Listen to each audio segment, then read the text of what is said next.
Good evening, friends, and shalom, and welcome to this episode of the Watchdog. I am your host. Excuse me.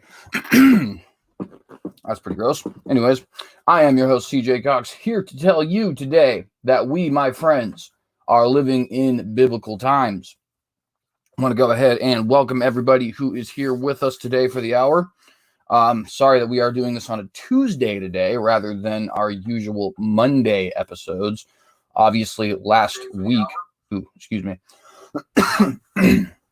obviously last week we did not actually end up getting any episodes. I think we might have had a Monday episode, but I think there was just a general hiatus last week. It is just so difficult to do everything that I'm trying to do at the same time, but it is possible.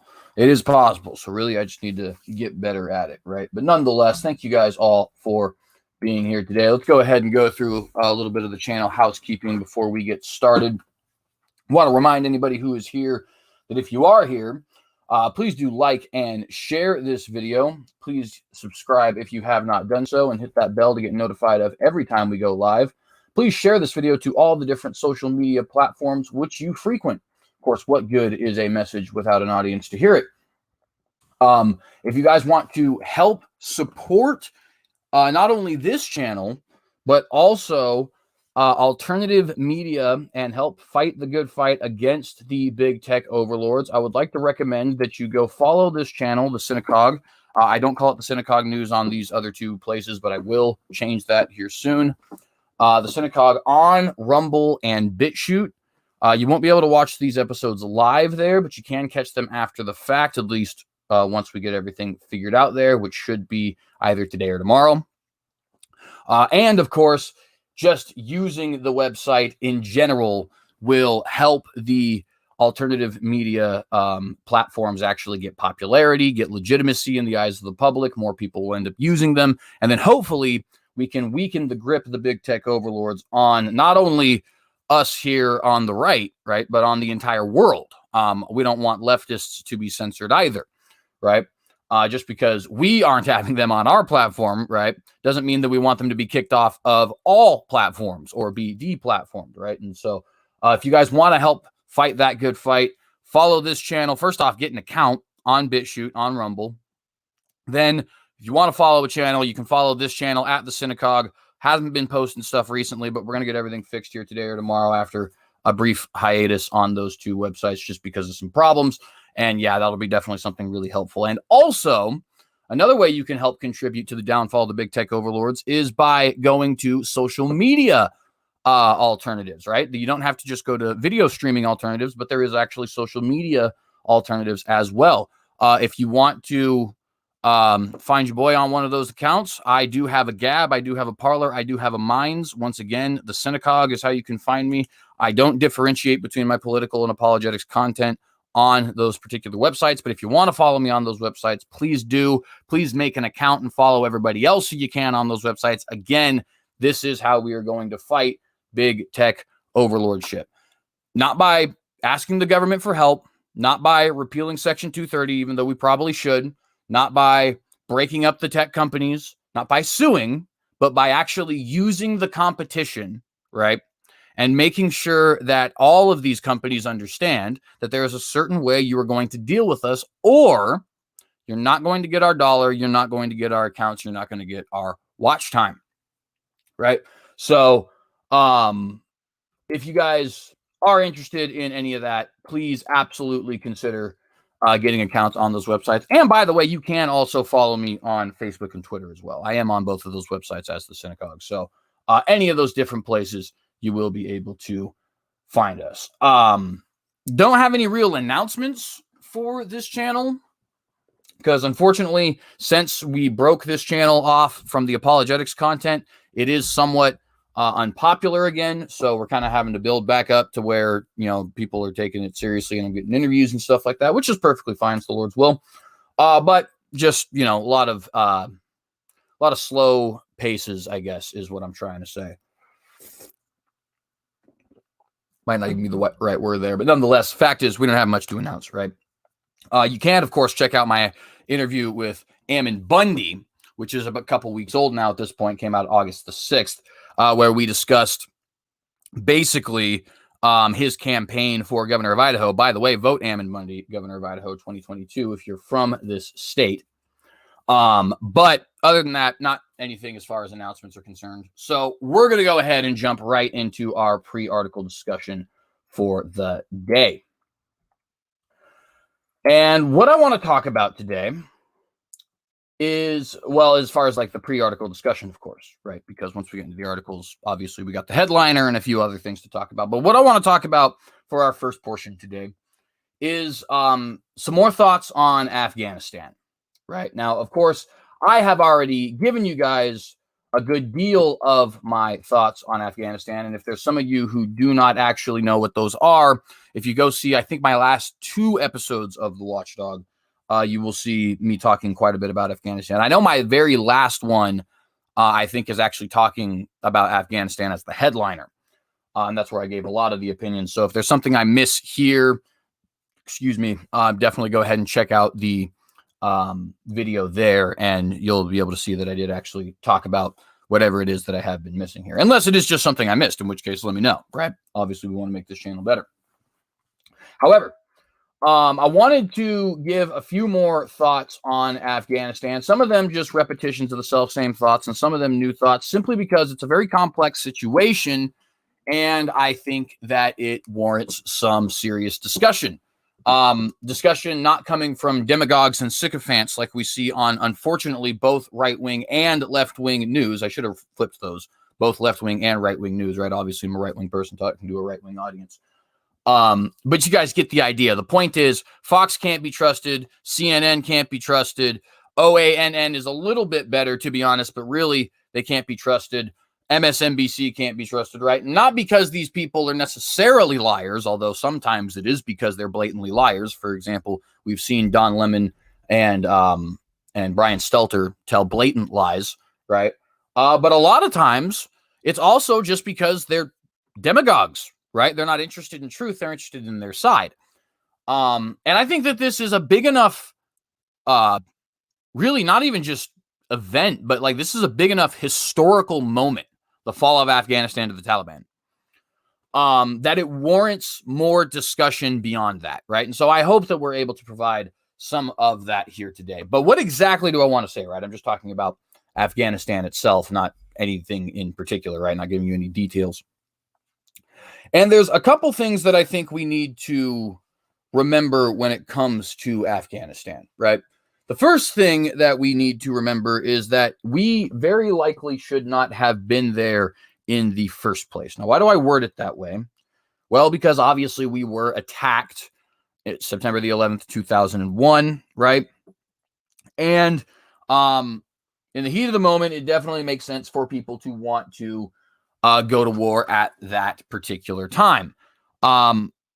Now, obviously, even outside of the heat of the moment, it makes sense to want to go to war in that particular time. But the reason it's important to specify in the heat of the moment, is because perhaps you did some things that were not actually wise because of the fact that it was the heat of the moment. And of course, you can't just wait. So I'm not saying that they should have waited 2 years and then decided, all right, what should we do about 9/11, right? That's not what I'm saying. I'm just simply saying hindsight is 2020, and there's some things that we can see now in the year 2021 that basically shouldn't have happened, right? So what's the first thing? The first thing is it was kind of unnecessary to have a full-scale invasion of Afghanistan, right? In reality, the people we wanted to go after, were Al-Qaeda, were Osama bin Laden, were his backers and supporters. Now, the argument can, of course, be made that the Taliban was one of those backers and supporters. Bare minimum, they certainly were not allowing us to get our hands on Osama, basically, right? They didn't want to extradite him to the United States so that we could actually have him, I think, stand trial was the idea. I think they wanted him to stand like a military trial or something like that. But regardless, we wanted our hands on him, right? Because he had just attacked the World Trade Center. And the Taliban did say no to that. So now you could obviously say, okay, so that means they are one of the supporters, one of these enablers. By your self-same logic, we should be going after them, right? And the answer to that question is no. Why is the answer to that question no? Well, for the same reason that we don't do that to Colombia or Mexico or any of the countries that we currently have troops on the ground in regards to the drug war, right? A lot of these nations do not want to extradite their citizens to the United States, so we just say, fine, we're going to come get them, right? And come hell or high water, that's just the way that this is going to work. But we don't overthrow the Mexican government, the Colombian government, the Honduran government, or anything like that, right? We simply go in, we get the guy, and usually we leave, or at least retreat ourselves back to the bases, which I don't necessarily think should exist, but that's a conversation for a little bit later. The fact of the matter is, though, we don't upend the entire national system to get our hands on El Chapo, for example, or to get our hands on, I know he's dead now, but the guy who led the Medellin cartel, Pablo Escobar, right? We just simply don't do that, right? We understand that we are a powerful enough military to where we can actually get who we want to get without completely destroying the society that person happens to live in, right? I mean, we have drones that strike people from like 3,000 miles, 10,000 miles, however far it actually is. I guess I'm not 100% sure, right? 3,000 is definitely not it, because I think 3,000 is just from like where I am to New York. But whole bunch of thousands of miles, right? Automated, striking people with pinpoint accuracy, with controlled explosions. We can do that. We're capable, and we've been capable of doing that since 2003, believe you me. In fact, since 1990s, believe you me. In fact, since the 1980s, believe you me. Maybe not all of the things I mentioned. I don't think we had automated drones in the 1980s, but these controlled strikes, oh yeah. Go ahead and look up Grenada or Libya or any of the action that we had in Panama if you don't believe me, right? So we could have done something like that, but we didn't, okay? Well, we didn't. We invaded. We had a full-scale invasion. We toppled the Taliban. Okay, now what? Now we have a second moment here where we could have done something different here. We could have defeated the Taliban, destroyed them, fought an actual war, have a declaration of war, right? Have boots on the ground there, not to occupy, but to destroy, not the Afghan people necessarily, obviously, right? Only those who would be supporting, but the Taliban itself. Kill everywhere you find. Total war, right? Like your William Tecumseh Sherman, that area of the world. Specifically the areas where they were supporting Taliban, right? Obviously, that's not the entire country of Afghanistan. It's not even half the country of Afghanistan, right? We could have done that. Been in, out, in what? How long did it take us to actually take out Saddam Hussein's army in Operation Desert Storm? Like 2 weeks? I think it was 3 months in 2003. By the way, do you know his army was the fourth largest army in the entire world in 1991, excuse me, when we took it out? You probably didn't, right? But we took it out in no time at all. We come in, we establish air dominance, we put boots on the ground, we have people invading Iraq in a week, my dudes. We entered into Iraq the second time in 2003. Saddam Hussein stopped ruling Iraq in 2003. And we found him in a hole in 2006. And the Ba'athist Party has not had any power in that region since, 18 years later. We are capable of obliterating an enemy, right? And that's what we should do if we're going to actually fight an enemy, right? If we're not going to have the controlled kind of fight that I was just talking about earlier. Destroy them, render them incapable of fighting. We didn't do that. Okay, so now what? So now we're occupying the area. We didn't actually move forward with destroying the enemy, nor did we have a controlled strike against the original enemy who has now been destroyed 9 years, right? Osama bin Laden died in 2012. So now what? Now what do we do? Well, what can you do, right? I mean, really, what can you do? If you stay, you continue the forever war. If you leave, well, the last month happens. There's not really an in-between between staying and leaving. You can move forward with an attack, but here's the thing. It's been 20 years. since 9/11. And nobody really supports an attack anymore. Nobody really supports you going after the Taliban and utterly destroying them, not only in America, but in Afghanistan. In fact, in Afghanistan, they're kind of sick of you. They want you out.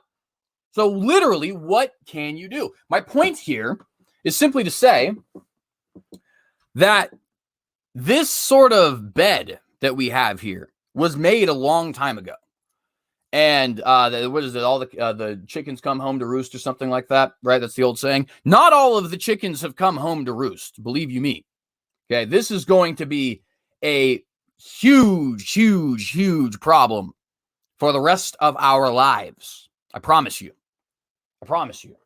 I can't see the future. I don't have a crystal ball. Don't get me wrong. But if I know anything at all about politics, then I think I know this. And that is that not only are we going to have a Taliban Afghanistan well after all of our grandchildren are dead, provided the Lord tarries that long.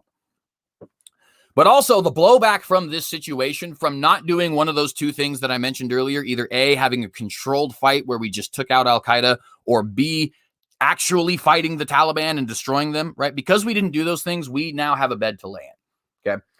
And one of those things we've now seen, it's the catch-22 of, do you stay in Afghanistan and continue the forever war, or do you leave and allow August 2021 to occur, right? But there's further laying in the bed, if you will, further bed bugs, I guess, in the bed to come to fruition for us. For example, have you guys heard of the One Belt, One Road initiative? You probably have if you watch this program. But in case you're not familiar, the One Belt, One Road initiative is a plan from communist China to basically have, they have their One Belt, which is a system of ports, basically. And I don't remember the ports quite as well because it's not quite as important as the road, but it basically has a maritime trading route starting in China, I believe Shanghai, and then going around India through Indonesia, and then around the Arabian Peninsula up through the Red Sea, and then into the Mediterranean.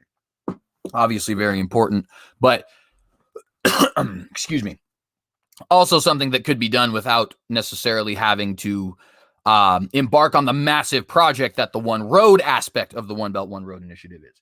And the One Road aspect is basically building a superhighway, which starts in Beijing and extends all the way to Paris, Madrid, and London.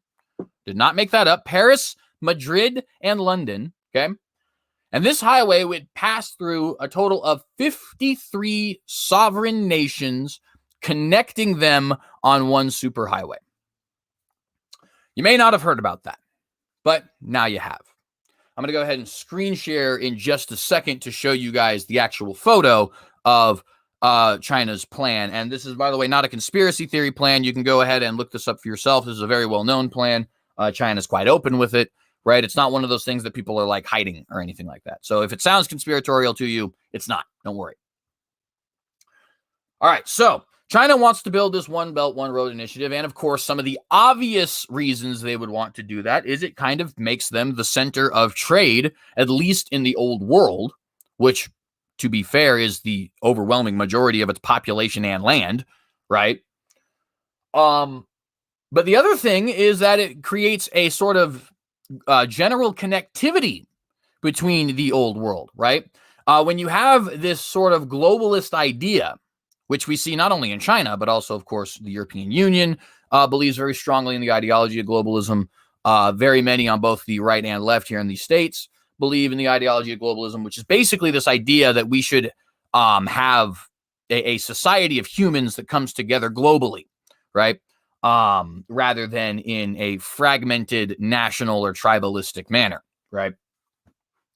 When you have people that believe this, greater connectivity is obviously a good thing for them, right? They would consider that to be just a positive. Obviously, there are certain things we could see from the One Belt, One Road initiative, potentially, of course, because it's not complete by any stretch, that could be positive, right? So, like, for example, freer trade, easier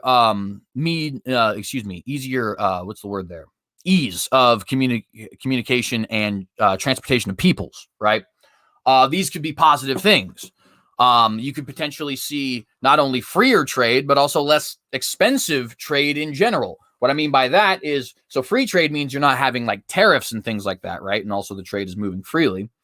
But now your vendor actually makes it into the country he wants to sell in, right? And he sells for a whole bunch of money because it cost him however much it cost him to actually not only make the product, but transport it, over to your country, right?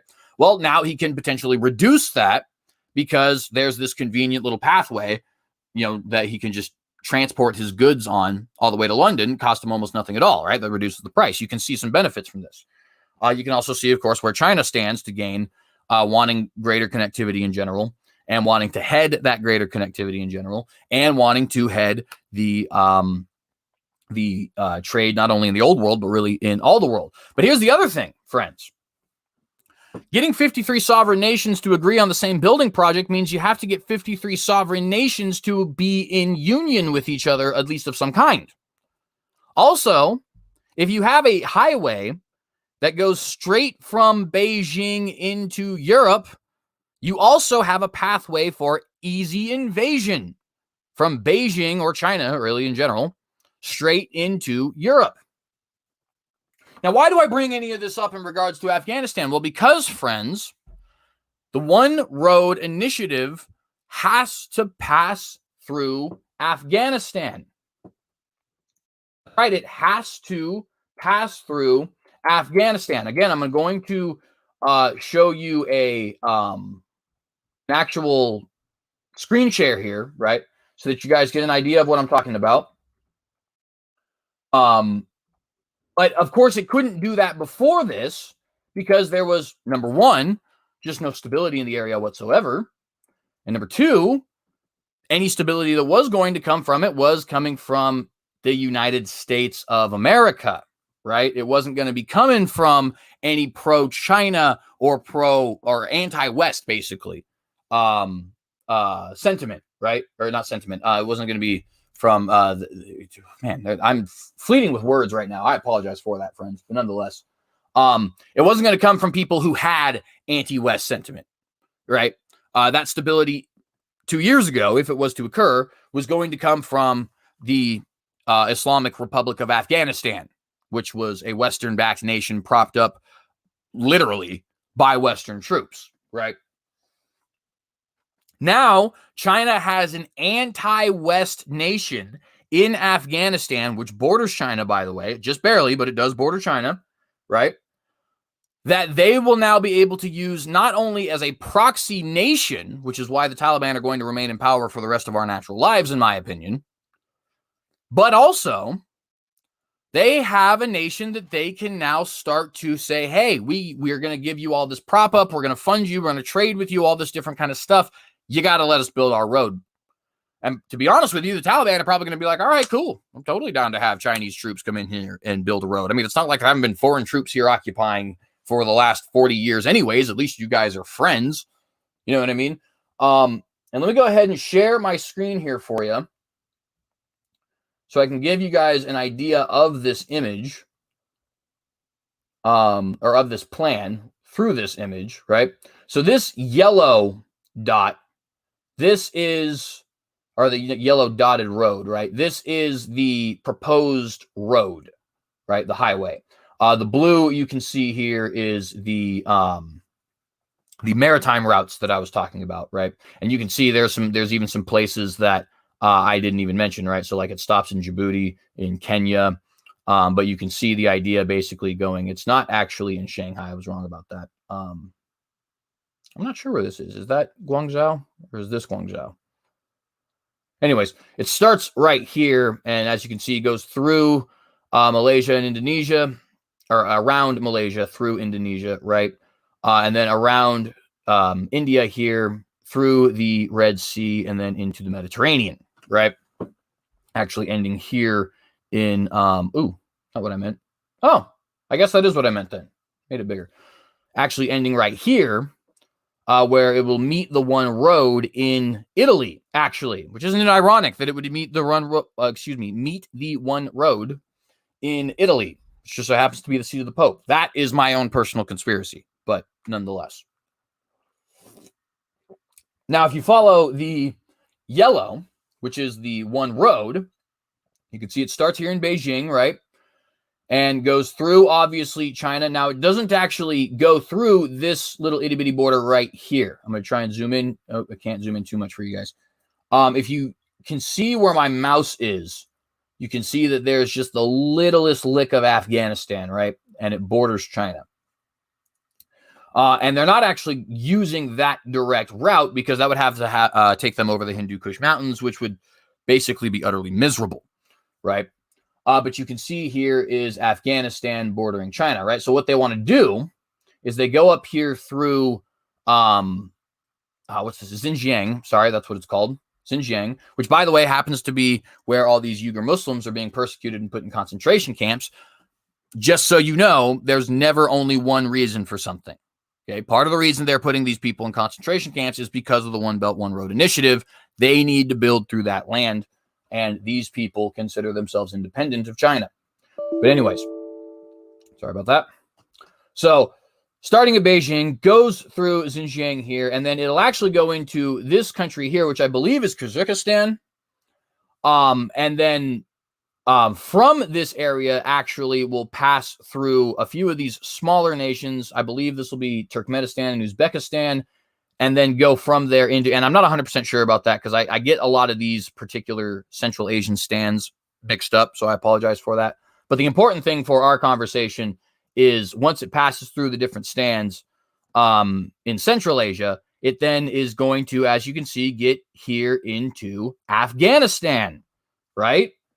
Into Afghanistan. In fact, it's even right here in Kabul itself, and then moving through most of the nation of Afghanistan into Iran, which is already, of course, a anti-West nation, and then passes over the Mediterranean, or excuse me, over the Tigris and Euphrates rivers in Iraq. I'm not 100% sure how that one will work out yet, but we'll see. Passes over Syria ever so slightly, and then goes through Turkey into Europe up to Moscow, and then passes through Poland, Germany, Belgium. Oh, it does not actually go to Paris and Madrid. I apologize. I thought it did. They might have changed this actually because it used to. The idea used to be that it extended to London, and now it looks like they're turning back once they get to. I think this is Amsterdam. But of course, this might not even be the final thing we see as well, right? Because it's not even close to done yet. So changes are subject to happen. Nonetheless, you guys can see why Afghanistan is such a big part of this, right? You can get all the way to here, and of course, they're already dealing with the problem here by putting Uyghurs in concentration camps. And here, you don't really have anti-West or pro-West sentiment. You just kind of have indifferent to the West sentiment. You definitely don't have anybody who's going to argue with China about building this road, right? They see nothing but economic incentive. So you can get everything all the way up to here, but Afghanistan is a problem because it's not stable, and when it is stable, it's backed by Western nations, literally even backed by Western guns. Well, now, fast forward to August 2021, that's not the case. Now Afghanistan is a nation that is fully independent, meaning it does not have to rely on Western powers. Afghanistan is now a nation that is not only not pro-West, but specifically anti-West, right? Enemies of the West. Afghanistan is now a nation that not only has economic incentive for a One Belt, One Road, but also has a lot of military incentive for a One Belt, One Road because they have incentive to be allied with all of the different anti-American nations, right? Like China, Russia, North Korea, Cuba, etc., Iran, right? So on and so forth. And you'll notice there is a nice convenient chain here that Afghanistan creates of anti-West nations. Afghanistan is connected to China, China is connected to Afghanistan, which is connected to Iran, which is connected to Turkey. You got a nice little chain from China into Europe. So Afghanistan is a huge, huge, huge problem, right? And say what you will about Biden, he definitely goofed this. Like, I'm not going to defend Biden by any stretch of the imagination. He frankly needs to be impeached for this. But you guys do need to understand this bed was made back in the George W. Bush days when not only Bush himself, but also the Congress at that time, which I believe was Democrat controlled, I think Nancy Pelosi was actually Speaker of the House, if I'm not mistaken. And Harry Reid was the Senate Majority Leader. Anyways, though. So we had a Republican president, a Democrat Senate, and a Democrat Congress. Okay, so both parties screwed us. All three branches, two of the branches of government and both houses in the legislature, they all failed us. Okay, and why did they fail us? Because they refused to have a targeted attack against Al-Qaeda itself. And then once they got us involved in a big conflict, they refused to actually fight the big conflict such that we would win. And so now you have, I might have to actually change the title of this video because this ended up being more of my headliner than anything else. I've been going for 30 minutes. But now you have why I think there is so much more to talk about when it comes to Afghanistan. This whole thing you see on your screen is a surefire go-ahead now that Afghanistan is in the hands of the Taliban, right? And that's a very important thing in my opinion. But again, we got to understand as much of a biff as Biden made, as impeached as he needs to be, this bed was made during the Bush administration under a Pelosi-controlled Congress and a Harry Reid-controlled Senate. That is when these decisions were made. We are now living 15 years, 16 years in the future. Actually, no, 2003, 18 years in the future, right? Where we have to deal with the repercussions of it, and we'll continue to deal with the repercussions of it for decades to come. Now, that doesn't excuse Biden. You guys do need to understand that does not excuse Biden. Just because there's a terrible situation doesn't mean that you just, all right, light the whole thing on fire, right? That's not how that works. Biden absolutely bears impeachable, let me say that again, impeachable guilt for what happened here. But we do need to understand why it is that we're in this situation. And so, yeah, that's my thoughts about that. Hope you guys agree. If you disagree, let me know in the live chat. Man, a lot of stuff that I want to talk about. And I just spent 30 minutes talking about what is supposed to be my 10-minute pre-article conversation. So let's see what we can get to today. By the way, I do see some people in my live chat right now. Richard Neal, Antonio, and Rebuke and Reprove. Shalom to all of you, and thank you very much for being here today. Oh, and Timothy as well. You guys are actually all four of you are some of my more loyal watchers on this show, so I appreciate you guys tremendously. Anyways, let's get into another article here today. Richard Neal asks a good question. Does that one road go through the Ukraine? Let's go ahead and check that out. Actually, I didn't look at that. Yes, sir, it does. Yes, sir. You know what? I never even thought about that. Richard Neal, that is a good point right here. You can see it goes straight through the Ukraine. And also, what nation is this? That's not Poland. Is that Lithuania? I'm not 100% sure. What is the nation in between Poland and Russia? I don't actually know the answer to that question. But yes, Richard Neal, that is an astute observation. It does have to pass through the Ukraine to get into Moscow. Or Moscow, however you actually say that. So that's an important thing to note. Obviously kind of scary. But it's a good thing that question was asked before we actually left the situation, because that is that's an important thing, right? Ukraine's been a hectic situation since 2014? Crimea, right? When that whole thing blew up. Richard Neal says Belarus might be the nation. It could be. Kind of embarrassing that I don't know what that nation is, to be honest with you. But then again, nobody's geography is perfect. Let's go ahead and jump into our next article, because we do have some limited time here today. I do have to work today, unfortunately. I may push some of the stuff I wanted to talk about till tomorrow, because I was going to talk about Christian persecution in Afghanistan, as well as Texas's recent abortion ban.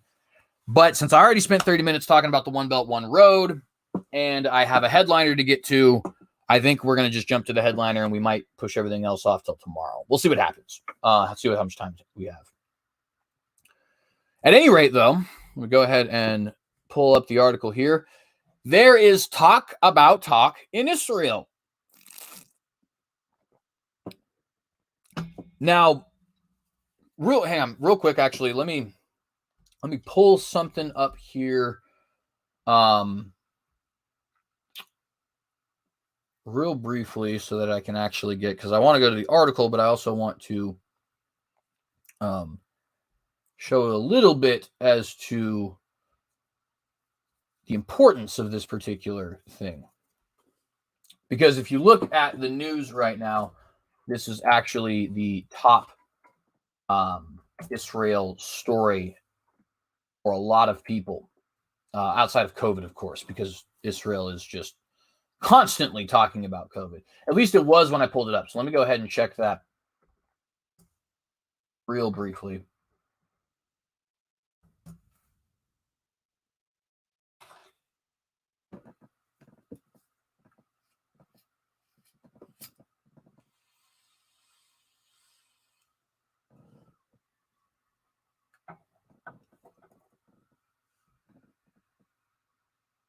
All right, so want to show you guys this here real quick. Basically, excuse me, this is just something that isn't very important, but I don't know. I find it important because it kind of shows the bias of the news. So it's not as bad as it was. In fact, it's actually, a lot of the specific stuff on Palestine is actually going away now. But you see here, Benny Gantz met with Mahmoud Abbas. When I had first looked this up, it was a lot of this kind of stuff. Bennett surrendered to Biden on Iran, and Biden, is doing this, and Biden is doing that, and all this other kind of stuff. And it was just an interesting dichotomy considering the Trump peace plan versus, or how the media was looking at the Trump peace plan versus how the media was looking at the Biden peace plan. But nonetheless, it is not looking like it's the same there at the moment anyways. So, what am I doing? Got to get to my article here. So, I am skeptical of this particular series of peace talks. As you guys know, I am a firm believer that peace talks will eventually lead to the establishment of a Palestinian state in what we today call the West Bank, but what is properly known as Judea and Samaria, as well as Gaza. And I do believe that it will have its capital not in Ramallah, but in East Jerusalem, which will probably be partitioned, West Jerusalem going to the Jews, and the old city being internationalized in some way. That is my belief. I think that is what the powers that be are trying to push towards. And many of you are very well aware of that because I say it frequently, right? So why would I then be skeptical of these particular peace talks? Well, let's get right into the article, and I think you guys will very quickly see why. Gantz offers Abbas series of goodwill gestures in rare Ramallah meeting. Now, that in and of itself is definitely something to note. Obviously, the Palestinians and Israelis are typically hostile towards each other. And the Israeli government is very rarely going to a place like Ramallah, which is supposed to be the seat of the so-called Palestinian government.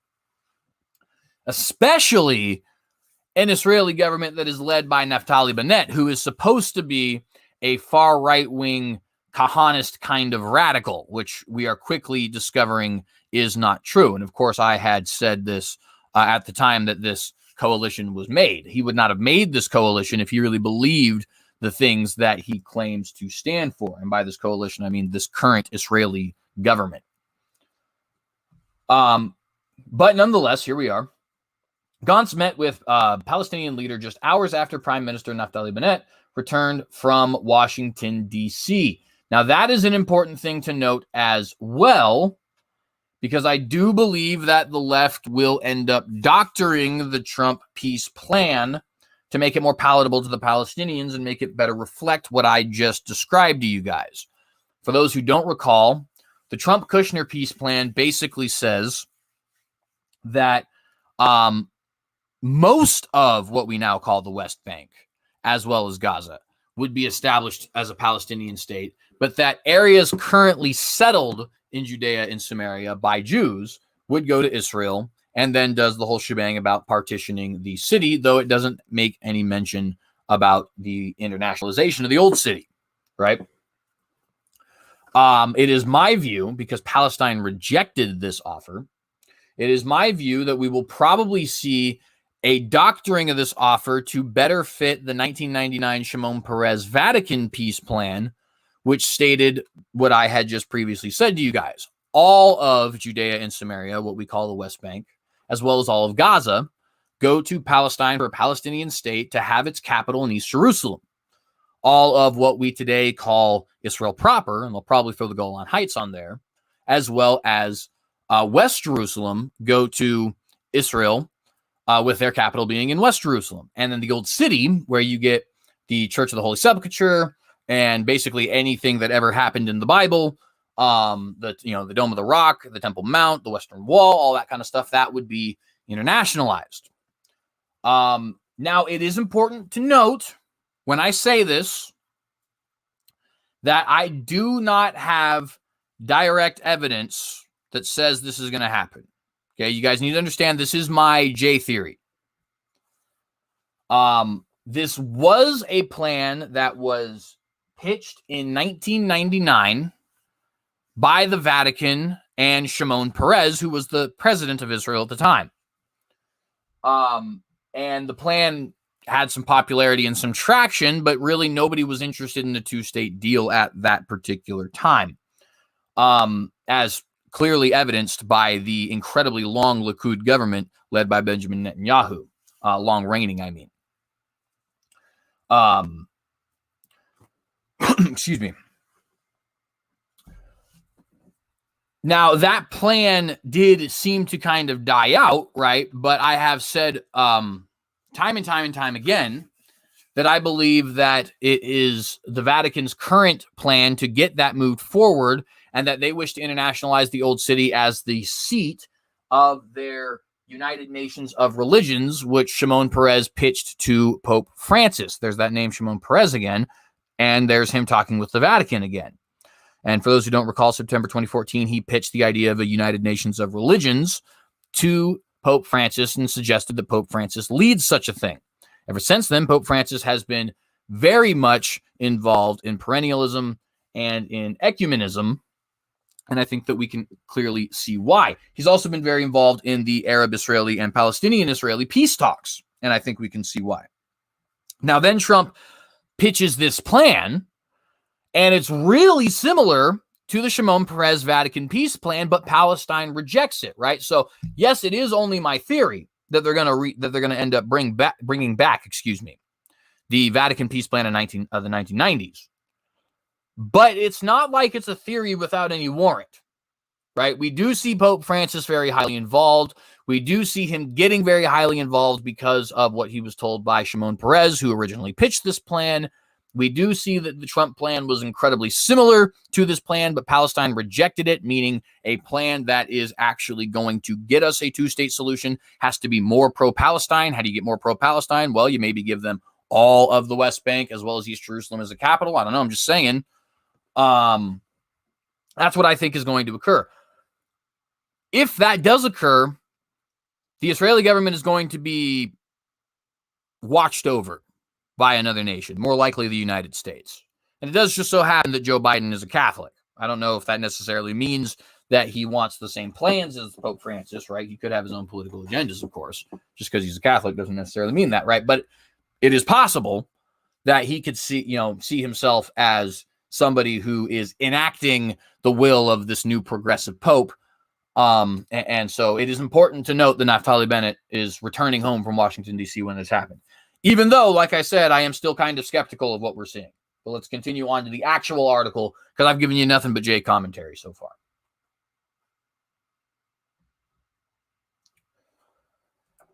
Israel will make a series of goodwill gestures to the Palestinian Authority, Defense Minister Benny Gantz said Monday. It was this last Monday, which I think was yesterday. Yes, yesterday. After a rare meeting with PA President, which is Palestinian Authority, Mahmoud Abbas, the night before in Ramallah. Among the economic gestures offered to Abbas was an NIS 500 million loan, he said. Yes, new Israeli shekel 500 million. I don't know the exact translation of that into US dollars. I'm sure that it's probably something closer to maybe 250 million. I imagine their currency is probably about half ours. But that's still the Israeli government just handing out some money to Palestine. You know, why not? The loan will be taken from tax funds Israel has withheld from the PA to protest what Jerusalem calls its pay-for-slave policy, by which Palestinian terrorists and their family members receive monetary stipends.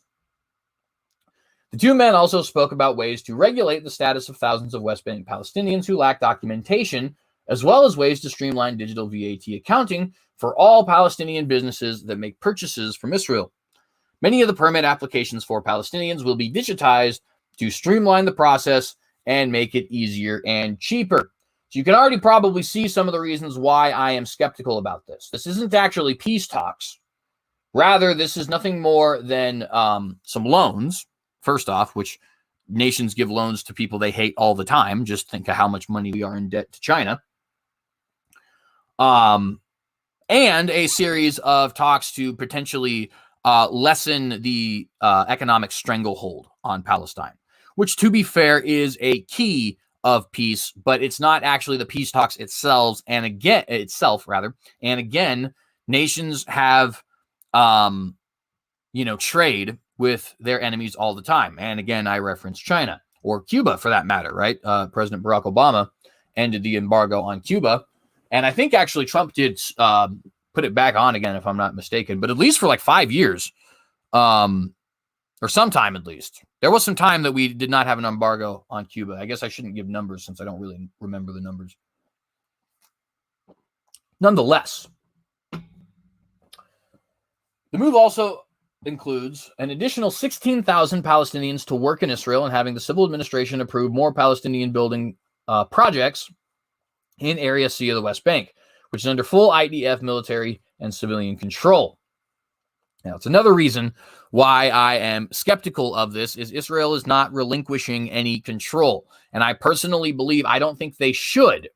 Okay? I want you guys to hear me clearly. I do not believe Israel should relinquish control. I do believe Israel will relinquish control because I don't believe there is ever going to be the establishment of true, quote, peace. And by true, quote, peace, what I mean is a two-state solution, because I don't think they'll ever be at peace with each other. But I do think they'll probably have a two-state solution at some point. And I think that quote-unquote peace, right, will only be established if Israel gives up all of the West Bank. Every inch of Judea and Samaria they will have to give up. Until they're willing to relinquish that, any peace talks that they hold are essentially null and void, because that's what Palestine wants, right? And to give you guys kind of an example, imagine when the South had seceded, right? And imagine a hypothetical where they were actually to win this war, and it drags out in a stalemate, and maybe the United States doesn't recognize that the South has won this war, and we have something like North Korea, right, where it drags out in a stalemate for the next 50, 60, however long years. 1920s come along, right? And here comes the United States, and they say, okay, well, we'll recognize you, but only if you give us Tennessee and Virginia and half of Texas. Is the Confederacy going to take that? Obviously not. That's the whole point of the revolution that they had, is to have these states secede and be separated, right? The same thing that you have going on here with Palestine. Palestine wants all of the West Bank. That's the entire reason they fight. If they're not getting all of the West Bank, then they lost. So they're going to continue to fight or genuinely lose, right? Because the thing is, if you're giving them concessions, they haven't genuinely lost yet. And I hope that makes sense to everybody, right? But that is not something that is even in the playbook for the Palestinians, at least not at this point, right? They want the whole West Bank. They want East Jerusalem. They want Gaza. And they want it to be an autonomous state with full UN recognition and all of that other kind of stuff, right? They don't want an autonomous region. They don't want a province. They don't want a territory. They don't want an occupied land, right? They want a sovereign nation. Now, I don't agree with that. Again, hear me. I do not agree that the Palestinians have any claim whatsoever to that land. If I was the Israeli government, I would annex it, split it into its two historic provinces, Judea and Samaria, and basically tell Palestine to kick rocks. But that isn't what's going to happen.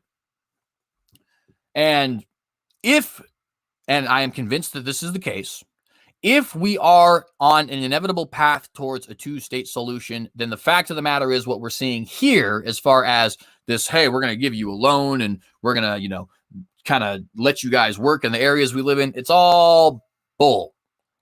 Because in the end, the goal is to get Israel out, and it's going to happen.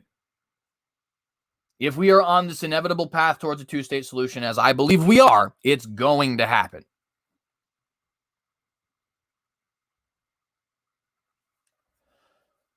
Gantz met with Abbas just hours after Prime Minister Naftali Bennett returned from Washington. The face-to-face meeting was the first in a decade between Abbas and such a high-level Israeli official. Quote, neither we nor the Palestinians are going anywhere tomorrow morning, end quote, and steps must be taken to build trust between Israelis and Palestinians, Gantz said Monday afternoon in a briefing with reporters. This is a lot like when they take the Land O'Lakes Indian off of the butter, right? It's like, okay, but that's not even what the lefties want, right? Let alone what actual Native American activists want. Or when they say we're going to take down a statue to fight racism. Okay, well, is that what black people asked for? Right? It's the same sort of thing. Now, obviously, sometimes, some grievances are more legitimate than others. I don't think the Palestinians have legitimate grievances. But you get the general idea, right? It's like, oh, we're going to give you this maybe we'll give you some money. No, you can't have a state, but we're going to give you some money. Okay, but we want a state. So to hell with your money, right? That's what Palestine is going to do with this. They're going to use the money, don't get me wrong. But all of these peace talks, they're pure garbage. They're pure garbage, right? Either Palestine's going to win and we're going to get a two-state solution, or Israel's going to win and they're going to annex the region. And since Israel's already decided that they're not going to win, Palestine is going to get a state. And all of this, it's just it's distraction, right? That's all it is. It's basically distraction.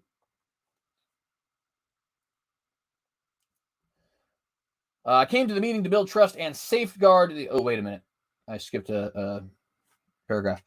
Gantz's meeting came as the Palestinian Authority is dealing with a severe financial crisis and political unrest, with Abbas and his Fatah party losing ground to Hamas. There's also been a spike in West Bank violence, and Palestinians in Gaza have renewed their violent border riots. Quote, I came to the meeting to build trust and safeguard the interests of the state of Israel and to strengthen our important ties with the Palestinian Authority, end quote, Gantz said. Adding that the stronger the PA is, the weaker Hamas will be in the West Bank, and Israel will have to act less there. And that is the one part of this that I think is certainly not distraction. Well, not the one part. I mentioned a couple things earlier, but that is a big part of this that I certainly think is not distraction. Is just as Israel is going to be forced to make peace with Saudi Arabia if they want to continue to hate Iran, Israel is also going to be forced to make peace with Palestine, specifically this Palestinian Authority, if they want to continue to hate Hamas. And, whether or not they do want to do those things, I guess, is up to whoever happens to run the nation of Israel. But those are going to have to happen. Those two things are going to have to happen if they want to have their status as the enemy of Iran and status as the enemy of Hamas secured, right? We also discussed shaping the security and economic situations in the West Bank and in Gaza, he said. We agreed to continue communicating further on the issues that were raised during the meeting, end quote. Quote, we also discussed shaping the security and economic situations in the West Bank and in Gaza, he said. We agreed to continue communicating further on the issues that were raised during the meeting, end quote. Bennett has insisted he has no plans to hold peace negotiations. See, there you go. And that is true. Although Bennett is kind of a wishy-washy little flounder. And I don't mean flounder in the sense of the fish. I mean flounder in the sense of like he just flounders constantly. So I'm using a verb as an adjective for him, but nonetheless. It is important to know where he actually officially stands. Sorry, it just randomly decided that it wanted to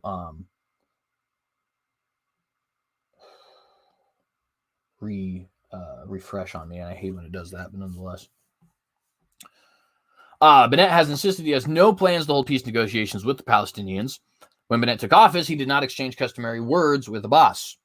And, that's, I don't know. You kind of have to go back and forth with that, because it's like on one end, like I said, he's a total jellyfish, right? He obviously just capitulated to Biden on Iran, who himself is a semi-sapient bowl of pudding. He capitulated to the Israeli left to become prime minister in the first place. He's, Naftali Bennett has about as much spine as a collective body of invertebrate amoebas trying to replicate one. I don't know. That wasn't a very good insult. But anyways, you guys get the idea.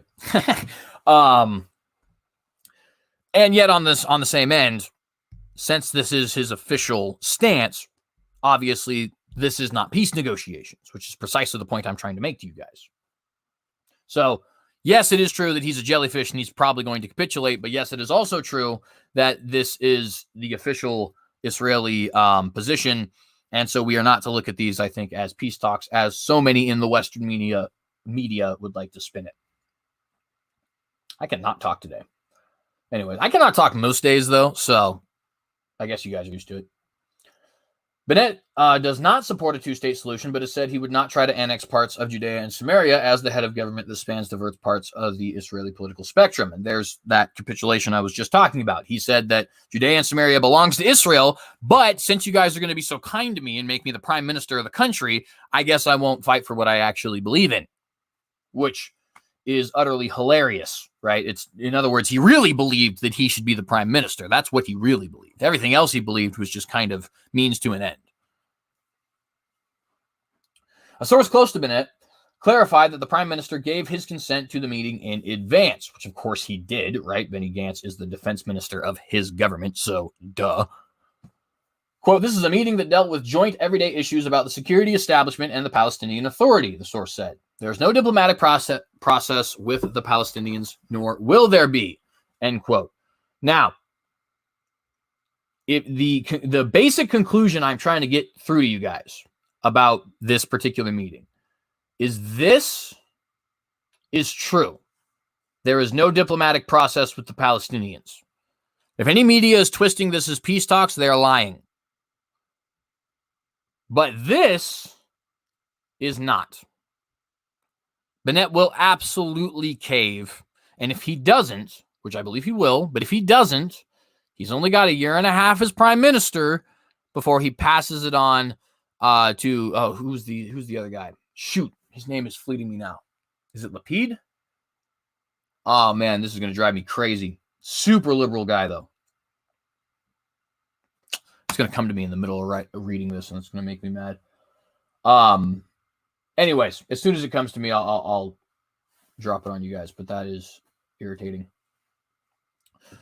Nonetheless, the point is either he's going to capitulate at some point in the next year and a half, or he is going to just pass it on to a liberal prime minister who will.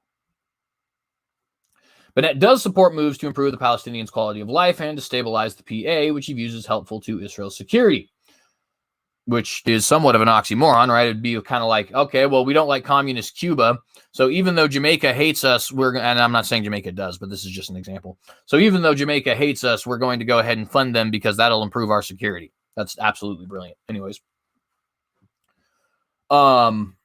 The topic was among those discussed with U.S. President Joe Biden and top administration officials last week. The senior diplomatic source said economic issues were a major focus of the Gantz and Abbas meeting.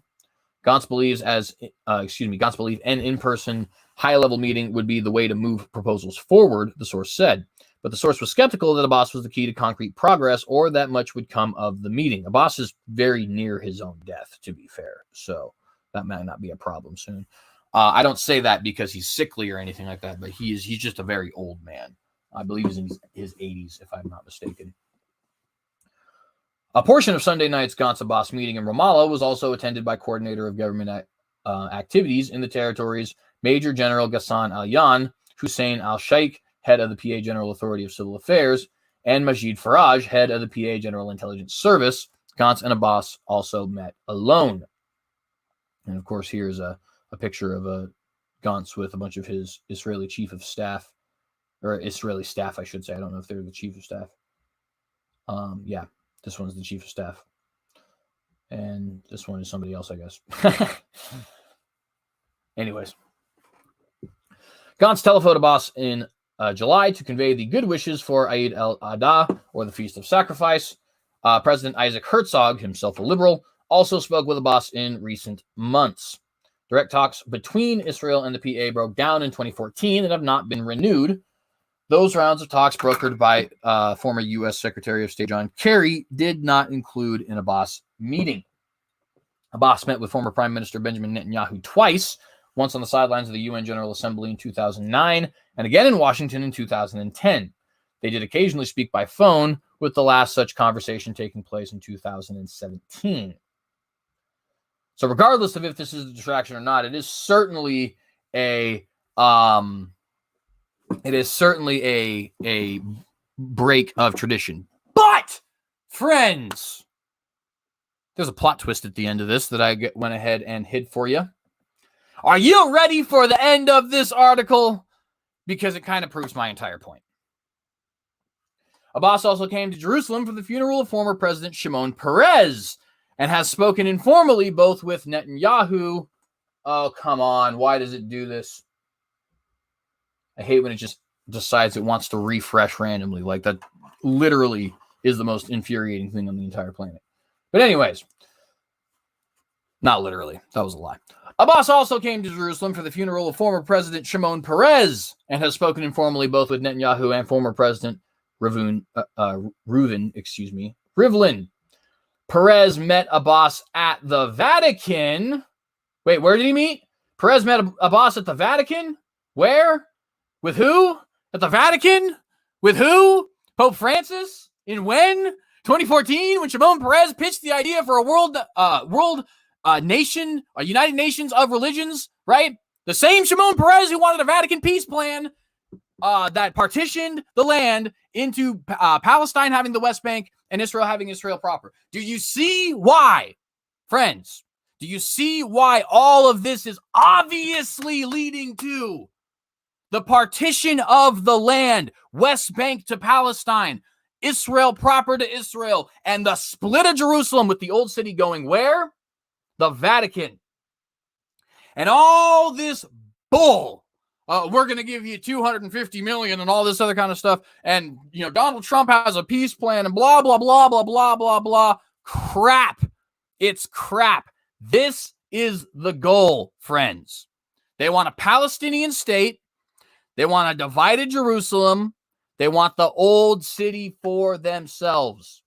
Peres met Abbas at the Vatican, the same Peres who had this, who wanted the Vatican peace plan in 1999, met in the same Vatican who originally pitched that plan in 1999, with Abbas, the same Palestinian president we have now, for a peace vigil with Pope Francis, the not only current Pope, but same Pope Shimon Peres pitched the idea of a UN of religions for. Friends, if you believe in coincidences, I certainly hope that you don't now. Because this is obvious. At least it's obvious to me. I don't know. Maybe I'm crazy. If you think I am, go ahead and... Oh, by the way, Richard Neal just gave us the answer. 500 million new Israeli shekels is 156 million in the U.S. So a little bit less than 250. Actually, that's quite a bit less than the 250 million that I had said. So I appreciate you actually giving us the numbers there, friends. Or friend. You're not multiple people. Anyways. Do you guys see my point? If you do, please consider liking and sharing this video and subscribing so that you get notified about, at least on your news feed, about the times that we actually post this video. Typically, we go live on this podcast Monday, Wednesday, and Friday. today, since we did not go live yesterday, we decided to do a new one. And also, I had a week hiatus last week. But nonetheless, if you like this, if you're interested, please subscribe. Please hit that bell to get notified every time we go live. And also, please do like and share this video in particular. Get it out to all the different social media platforms which you frequent. Of course, what good is a message without an audience to hear it? I want to once again thank everybody who is here. Richard, Neal, Jill, Timothy, Antonio, anybody else I may have missed. I appreciate you guys tremendously. Anybody who was here and did not actually comment in the live chat, you are also very much appreciated. If you guys would like to help me turn this into a career, not just this, but also just all of the stuff I do here, apologetics, news, podcasting, all that kind of stuff, you can support me on Patreon at the Synagogue, and you can also follow me on any of my different social media accounts, Twitter, Facebook, Minds, Parler, Gab, BitChute, or Rumble.